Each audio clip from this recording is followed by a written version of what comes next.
Ya, selamat sore. Kembali lagi bersama saya Marwan dalam mempelajari firman Tuhan.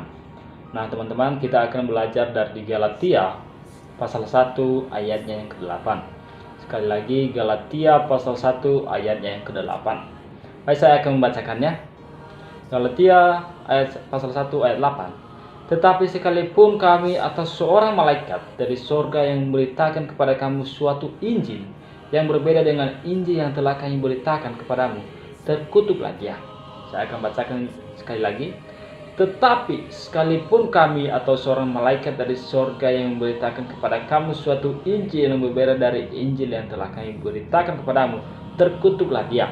Teman-teman, sebenarnya ayat yang barusan kita baca dan yang telah saya bacakan membuahkan sebuah makna rohani yang sangat besar sekali. Mari kita lihat makna atau arti dari ayat yang telah kita bacakan. Kita mulai dari judul perikop ini yang sebenarnya. Dikatakan di situ hanya satu Injil. Teman-teman yang saya kasih dalam nama Tuhan Yesus Kristus, kenapa Paulus berkata demikian?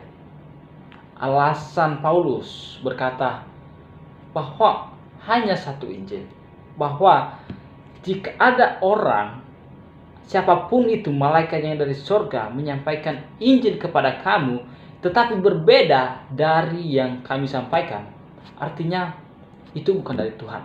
Bahkan dikatakannya oleh Paulus, terkutuklah dia. Itu suatu penekanan bahwa itu adalah seorang penyesat. Jadi teman-teman yang saya kasih dalam nama Tuhan, di sini kita diberitahu oleh Rasul Paulus bahwa penyesat itu ada, bahwa Injil palsu itu ada, bahwa orang yang mengaku saya Yesus, kepada saya ada kebenaran. Banyak orang yang mengaku hal demikian. Tapi jadi sikap kita menghadapi untuk menilai pengajaran itu, menilai Injil yang benar itu bagaimana? Teman-teman yang saya kasih dalam nama Tuhan Yesus Kristus, sebenarnya Rasul Paulus sedang menekankan suatu makna rohani yang mendalam, bahwa jangan coba-coba percaya kepada Injil yang palsu, karena jika Anda berada di dalam atau memegang Injil palsu itu, maka itu akan sia-sia. Oh saudara yang saya kasih nama Tuhan, bukankah banyak gereja sekarang ini yang memberitakan Yesus palsu, yang memberitakan Injil palsu? Jadi bukan hanya di zamannya Rasul Paulus, tetapi di zaman sekarang banyak Injil palsu. Namun sikap kita yang sebenarnya, yang perlu kita atau saya kasih tahu di sini adalah bagaimana sikap kita seorang Kristen yang mencari kebenaran terhadap Injil palsu itu.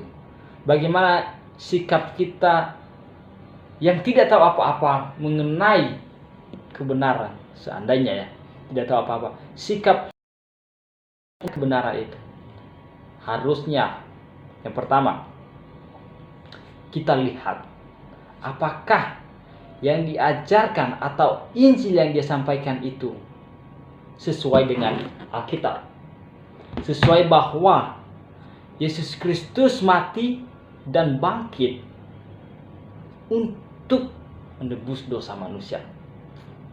Apakah dia menyerukan keselamatan? Apakah dia menyatakan, "Hei, bertobatlah. Jika tidak bertobat, maka masuk akan ke dalam neraka"?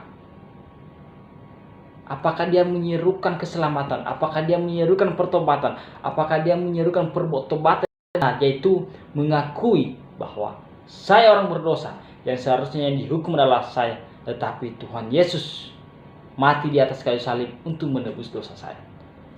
Bukankah itu Injil yang benar? Bukankah itu yang disampaikan oleh Tuhan Yesus kepada murid-muridnya?